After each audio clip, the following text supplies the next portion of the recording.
Hello, this is Momina Khan. I have completed my BTech Biotechnology from Dr. APJ Abdul Kalam Technical University. I have also qualified AFCAT in 2018. Now I'm teaching you biology of class 10th through Delhi Knowledge Track in their initiative to denote your time in nation building. Let's start with chapter 6, life processes.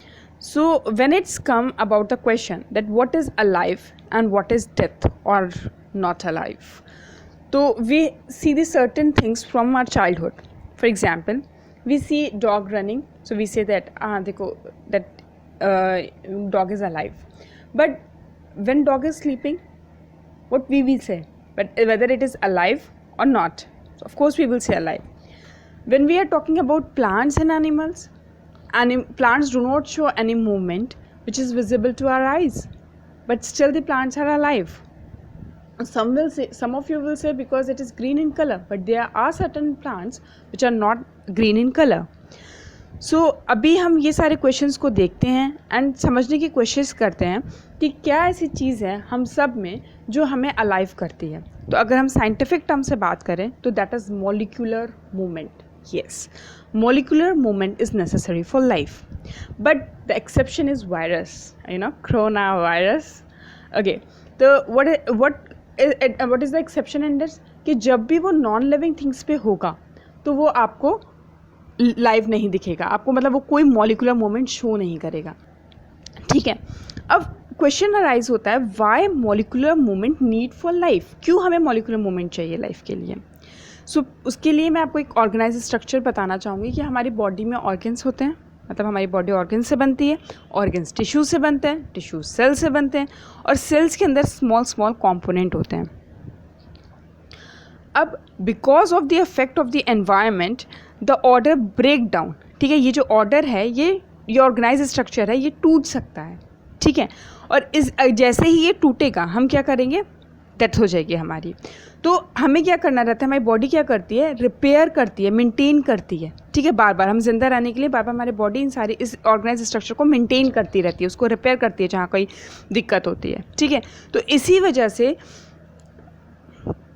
और क्योंकि हमारा पूरा जो structure है, ये पूरा structure है, इसका जो बेसिक यूनिट है वो मॉलिक्यूल, तो इसीलिए हमारा जो मॉलिक्यूल्स है वो मूव करता रहता है. अब क्योंकि हम चैप्टर पढ़ रहे हैं लाइफ प्रोसेसिंग, तो हमें पता होना ज़रूरी है कि लाइफ प्रोसेसिंग होती क्या है. तो जो प्रोसेस होते हैं, ठीक है, क्या करते हैं, मेंटेनेंस जो हमारा जॉब जो करते हैं, वो प्रोसेस जो परफॉर्म करते हैं मेंटेनेंस जॉब, उन्हें हम लाइफ प्रोसेसिंग कहते हैं.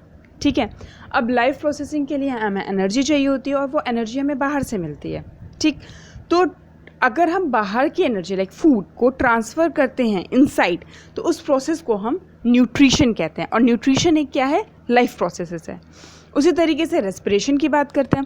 रेस्पिरेशन क्या होता है कि हमने ऑक्सीजन ली अपनी बॉडी से बाहर से, उसके बाद उसे यूज़ किया, काय में यूज़ किया, फूड को ब्रेक डाउन करने में. ठीक है, ताकि हमारे सेलुलर मतलब उतना ब्रेक डाउन करते हैं ताकि सेल्स की नीड्स को हमारी कंप्लीट कर पाए. ठीक है, तो उस प्रोसेस को हम रेस्पिरेशन कहते हैं, और रेस्पिरेशन भी एक लाइफ प्रोसेस है. उसी तरीके से एक्सक्रीशन की बात करते हैं. एक्सक्रीशन क्या होता है, वेस्ट प्रोडक्ट जो भी हमारे बॉडी में जनरेट होता है जब ये पूरी प्रोसेसिंग चल रही होती है, वो वेस्ट प्रोडक्ट हार्मफुल भी हो सकता है, टॉक्सिक हो सकता है, तो उसको हमारी बॉडी से रिमूव करना रहता है. अब जब ये बॉडी से रिमूव करने का जो प्रोसेस होता है इसे हम एक्सक्रीशन कहते हैं. अब बात करते हैं ऑफ एनीथिंग. अच्छा, तो डिफ्यूजन क्या होता है, डिफ्यूजन क्या हुआ कि movement of net movement of anything from inside to outside. ठीक है, तो नॉर्मली जो सिंगल सेल ऑर्गेनिजम्स होते हैं वो क्या होते हैं, डायरेक्टली कांटेक्ट में होते हैं किसके, एनवायरनमेंट के. तो जब वो डायरेक्ट कांटेक्ट में हुए एनवायरनमेंट के, तो उनके लिए आसान रहता है कि जो फूड होते हैं वो डायरेक्ट एनवायरनमेंट से ले लेते हैं, गैसेस अपनी एक्सचेंज कर लेंगे, आराम से ले लेंगे, बाहर फिर देंगे, वेस्ट भी आराम से निकाल देंगे. लेकिन जब बात आती है मल्टी सेलुलर ऑर्गेनिजम्स की, तो वहाँ पे सिंपल डिफ्यूजन काम नहीं करता है. क्यों नहीं करता, because all the cell may not be in direct contact with the surrounding environment. Surrounding environment से हम डायरेक्ट कॉन्टैक्ट में नहीं होते हैं. फॉर एग्जाम्पल हमें ही देख लो, बहुत से स्किन हमारे डायरेक्ट कॉन्टैक्ट में है एनवायरनमेंट से, बट उसके अंदर बहुत सी चीज़ें हैं जो हमारे डायरेक्ट कॉन्टैक्ट में नहीं है. So come to the page number. If you can now open your book if you have, and just see the page number 95. You have find there is a small question. The first question is, why is diffusion insufficient to meet the requirement of multicellular organisms like humans? तो उसका example answer मैंने दे रखा है, because in multicellular organisms all the cells are not in direct contact with the surrounding environment. Similarly question 2 में दे रखा है which criteria do we use to decide whether something is the life. तो मैंने बता रखा है in the beginning of the chapter, that is molecular movement. Now what are outside raw material used by an organisms. तो what are the outside raw material क्या हम use करते हैं फॉर ऑर्गेनिजम्स। तो हम फूड यूज़ कर सकते हैं, हम ऑक्सीजन यूज़ कर सकते हैं, हम कार्बोहाइड्रेट एंड फैट यूज़ करते हैं। Now the next question is what process would you consider essential for maintaining life। तो क्या प्रोसेस, तो रिप्रोडक्शन हो गया, एक्सक्रीशन हो गया, न्यूट्रिशन हो गया, ट्रांसपोर्टेशन हो गया, ये सारी ही चीज़ें are essential for maintenance of life. So अब हम जा रहे हैं न्यूट्रिशन को डिटेल में पढ़ने के लिए, ठीक। तो न्यूट्रिशन क्या होता है? Food we eat is a source of energy use to grow, develop, synthesise protein and other substances needed in the body. तो न्यूट्रिशन में हम क्या करते हैं, मैंने आपको पहले ही डेफिनेशन बता रखी है कि हमारा फूड अंदर जाता है और उसके बाद हम उसमें से एनर्जी, सोर्स ऑफ एनर्जी लेते हैं और एनर्जी को डिफरेंट पर्पज़ के लिए यूज़ करते हैं, ठीक है। तो energy requirement is fulfilled in different ways. अब अलग अलग जैसे कि ऑटोट्रॉप्स हैं, हेटरोट्रॉप्स हैं, तो उसके हिसाब से अलग अलग चीज़ें हैं, तो उसके हिसाब से अलग अलग वो अपनी रिक्वायरमेंट्स जो हैं बॉडी की फुलफिल कर सकते हैं। फॉर एग्जाम्पल ऑटोट्रॉप्स में क्या आ गया, आपके ग्रीन प्लांट्स हो गए या बैक्टीरिया हो गया। अच्छा, ऑटो का मतलब होता है सेल्फ एंड ट्रॉप्स का मतलब हो गया न्यूट्रिशन। तो ऑटो जो सेल्फ अपना न्यूट्रिशन खुद कंप्लीट करते हैं, they are known as autotrophs. Heterotrophs जो कि डिफरेंट, हेटरो मतलब डिफरेंट, ट्रॉप्स मतलब न्यूट्रिशन, तो डिफरेंट जो अपना न्यूट्रिशन किसी डिफरेंट चीज़ से कंप्लीट करते हैं। Examples animals and fungi. तो ऑटोट्रॉफिक न्यूट्रिशन अगर हम बात करते हैं तो सबसे अच्छा प्रोसेस जो मतलब जो बेसिक प्रोसेस यूज़ ही होता है, ठीक है, सारे autotrophs like green plants and bacteria जो यूज़ करते हैं टू कंप्लीट देयर न्यूट्रिशन, मतलब अपने न्यूट्रिशन की रिक्वायरमेंट खुद कंप्लीट करने के लिए, उस प्रोसेस को हम फोटोसिंथेसिस कहते हैं। अब फोटोसिंथेसिस में बेसिकली क्या होता है कि बाहर से जो प्लांट या फिर जो बैक्टीरिया होता है वो कार्बन डाइऑक्साइड और H2O को लेता है और उसके पास क्या होती है, क्लोरोफिल होती है, उसके प्लांट्स की लीव्स में क्लोरोफिल प्रेजेंट होती है। वो क्लोरोफिल और सनलाइट उसे मिल रही होती है, तो उसके हेल्प से वो कन्वर्ट कर देता है इन दोनों चीज़ों को काय में, ग्लूकोज में, ऑक्सीजन में और वाटर में, जिसमें से ऑक्सीजन वो बाहर निकाल देता है, रिलीज़ कर देता है। अब absorption of light energy by chlorophyll. अब इसमें फोटोसिंथेसिस में सबसे बेसिक स्टेप्स क्या हैं कि पहले क्या करती है, क्लोरोफिल क्या करती है, लाइट एनर्जी को, दैट इज सनलाइट को एब्जॉर्ब करती है, ठीक है। फिर ये लाइट एनर्जी कन्वर्ट हो जाती है केमिकल एनर्जी में, और ये केमिकल एनर्जी में कन्वर्ट होने के बाद 2H2O को, मतलब हमारे वाटर को ब्रेक डाउन करती है क्या में, H2 और O2 में, ठीक है। फिर क्या होता है, CO2 का रिडक्शन भी करती है और उसे कार्बोहाइड्रेट में कन्वर्ट कर देती है। अब ये सारे स्टेप्स जो हैं ऐसे नहीं कि इमीडिएटली एकदम एक के बाद एक फ़ौरन हो गए, ठीक है। अब इसका एग्जांपल डेजर्ट प्लांट है कि डेजर्ट प्लांट्स में क्या होता है कि थोड़ा टाइम लगता है, ठीक। Now moving further, plants obtain CO2 through stomata. अब प्लांट्स को, अब हमें पता चल गया कि लाइट एनर्जी जो सनलाइट हमने यूज़ करी वो क्लोरोफिल ने कैप्चर कर ली। उसी तरीके से CO2 को जो स्टोर करता है वो स्टोमेटा होता है। स्टोमेटा क्या होते हैं, एक टाइनी पोर्स होते हैं जो कि लीव्स के सरफेस पे प्रेजेंट होते हैं। अब ये क्या करते हैं, exchange of gases across the surface of stems, roots and leaves. अब ये नहीं है कि लीव्स पर ही होते हैं, तबकि ये याद हम आपको ध्यान रखना है कि जो गैसेस का एक्सचेंज होता है वो पूरे प्लांट्स के पूरे सरफेस पे होता है। अब क्या होता है कि अगर हम इसे मतलब अगर ये पोर्स हमेशा खुले रहे तो क्या होगा, इसमें से वाटर का भी लॉस होगा। तो इसको प्रिवेंट करने के लिए ये पोर्स क्या होते हैं, बंद होते हैं और खुलते हैं, ठीक है। तो ये जो खुलना बंद होने वाला स्टोमेटा का प्रोसेस होता है, ये कौन वो करता है, गार्ड सेल हेल्प करते हैं इन्हें खोलने और बंद करने में। क्या होता है कि जब जो स्टोमेटा होता है, गार्ड सेल्स में अंदर क्या होता है, वाटर जब फ्लो हो जाता है तो वाटर अंदर आ जाता है, तो उससे क्या होता है, पोर्स ओपन्स हो जाते हैं, और जब ये श्रिंक होते हैं तो पोर्स क्या होते हैं, क्लोज हो जाते हैं, ठीक है ना। वाटर को हम कहाँ से लेते हैं, फ्रॉम सॉइल बाय रूट्स, ठीक। Roots also take up nitrogen, phosphorus, iron and magnesium. Roots क्या क्या इसके अलावा हम वाटर तो लेते ही रहते हैं, उसके अलावा nitrogen, phosphorus, iron and magnesium भी लेते हैं।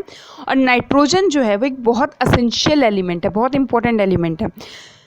क्यों इंपॉर्टेंट है, क्योंकि ये प्रोटीन को और अदर कंपोनेंट को सिंथेसाइज करने में, बनाने में हेल्प करता है।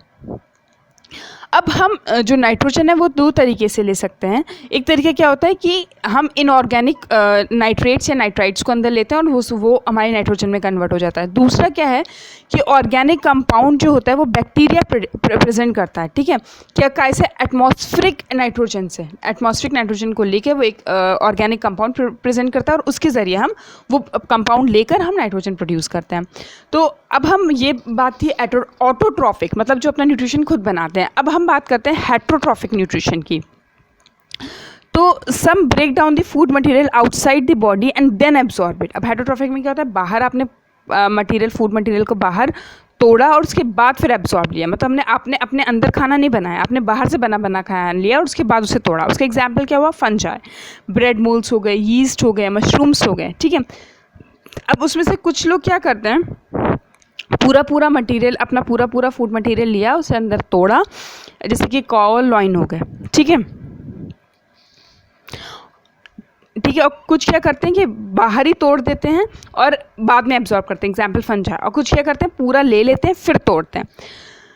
अब सब कुछ क्या करते हैं, ड्राइव न्यूट्रिशन, मतलब डायरेक्ट प्लांट और एनिमल से अटैच हो जाएंगे और उससे अपना न्यूट्रिशन लेना शुरू करेंगे। फॉर एग्जांपल आपके बाल में जू होगी, दैट इज़ लाई।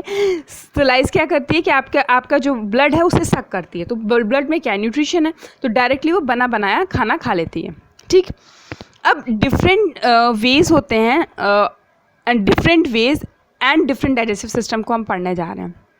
देखिए, सिंगल सेल्ड ऑर्गेनिजम्स में हम अमीबा और पैरामीशियम दोनों ही सिंगल सेल्ड हैं, लेकिन देखिए उनका आप देखेंगे कि किस तरीके से न्यूट्रिशन लेना, मतलब खाने को लेने का तरीका कितना डिफरेंट है।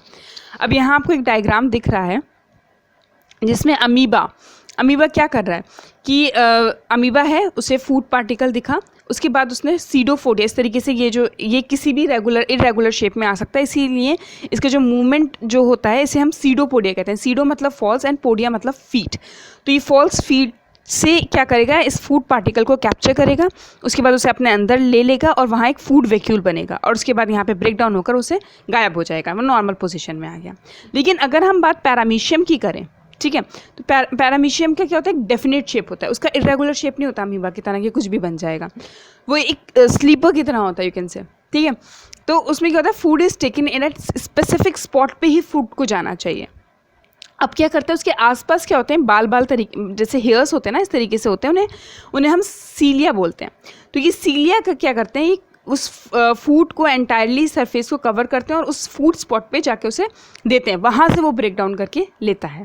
तो दोनों सिंगल सेलुलर ऑर्गेनिजम्स हैं, लेकिन इनके दोनों का डाइजेस्टिव, मतलब the way they are taking the nutrition, the way they are taking the food is different.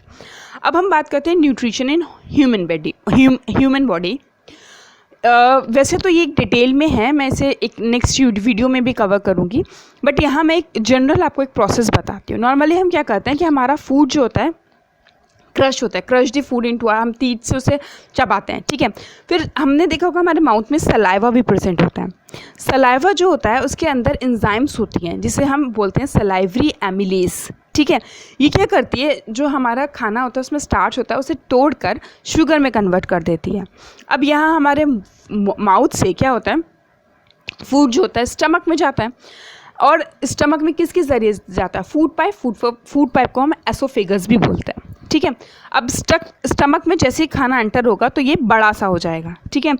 अब इसकी जो मस्कुलर वॉल्स जो होंगी स्टमक की, वो क्या करेंगी, फूड को मिक्सअप करने में हेल्प करेंगी और ये डाइजेस्टिव जूस सिक्रीट करती हैं, जैसे कि हमारा हाइड्रोक्लोरिक एसिड हो गया, पैप्सिन और mucus. Pepsin and mucus are the digestive enzymes, ठीक है, ये सब सिक्रीट करेगी। फिर स्टमक जो होगा वो हमारे फूड से निकल आएगा बाय स्फिंक्टर मसल्स। अब कहाँ जाएगा, स्मॉल इंटेस्टाइन में जाएगा। स्मॉल इंटेस्टाइन में क्या होगा, विच इज़ ये क्या होता है, ये कंप्लीट डाइजेशन करेगी, आपकी कार्बोहाइड्रेट, प्रोटीन, फैट्स, इन सबको एब्जॉर्ब कर लेगी। स्मॉल जो इंटेस्टाइन होती है उसमें ग्लैंड्स होते हैं जो क्या करते हैं, सिक्रीट करते हैं इंटेस्टाइनल जूस। अभी इंटेस्टाइनल जूस क्या कन्वर्ट करता है, प्रोटीन को अमाइनो एसिड में कन्वर्ट कर देता है, कार्बोहाइड्रेट को ग्लूकोज में कन्वर्ट कर देता है, फैट्स को फैटी एसिड्स एंड ग्लिसरॉल में कन्वर्ट कर देता है। अब ये स्मॉल इंटेस्टाइन का एक और फंक्शन ये है कि ये जो भी खाना रहता है उस सबको एब्जॉर्ब करती है। एब्जॉर्ब कैसे करती है, इसमें क्या होता है, एक विलाई लाइक प्रोजेक्शंस होते हैं, मतलब ऐसे बहुत ज़्यादा फोल्डिंग्स होती हैं आई कैन से, ठीक है। तो यहाँ पे क्या होता है, एब्जॉर्प्शन जो होता है बहुत ज़्यादा होता है, क्योंकि ये वहाँ पे जो आपकी ब्लड वेसल्स होती हैं वो भी ज़्यादा होती हैं। तो जितना भी आपका न्यूट्रिशन होता है वो सब वहाँ से निचोड़ लेती है स्मॉल इंटेस्टाइन। उसके बाद जो बचा कुचा बचता है वो हमारे लार्ज इंटेस्टाइन में जाता है। और लार्ज इंटेस्टाइन में क्या होता है, वहाँ से हम क्या करते हैं, पानी को एब्जॉर्ब कर देते हैं, वहाँ से पानी एब्जॉर्ब हो जाता है, और फिर उसके बाद जो बिल्कुल ही कुछ जिसे लायक नहीं बचता है वो हमारी बॉडी से निकल जाता है थ्रू एनएस। अच्छा, इसीलिए अभी आपने कभी देखा होगा, आपको बोलते हैं डिहाइड्रेशन हो गया, तो उसमें क्या होता है कि आपकी जो मतलब एक्सक्रीटा जो आता है वो बहुत ज़्यादा लिक्विड होता है। वहाँ क्या होता है कि जो आपकी लार्ज इंटेस्टाइन है वहाँ पे आपका पानी जो होता है वो उसमें से एब्जॉर्ब नहीं हो पाता है, यही दिक्कत होती है। ओके, मैं अब आपको कुछ होमवर्क देती हूँ, दैट इज़ जब आप पेज नंबर 101 पर आपको कुछ क्वेश्चंस दिखेंगे, उन क्वेश्चंस को आप सॉल्व करने की कोशिश करना। मैं नेक्स्ट चैप्टर में वो क्वेश्चंस और इस चैप्टर, ये जो आपका रिगार्डिंग ये टॉपिक जो हम अभी चल रहा है that is nutrition in human body, इससे रिगार्डिंग कुछ और एक्स्ट्रा क्वेश्चंस दूंगी, and then further we will move on the next chapter that is respiration. Thank you, that's all in this class.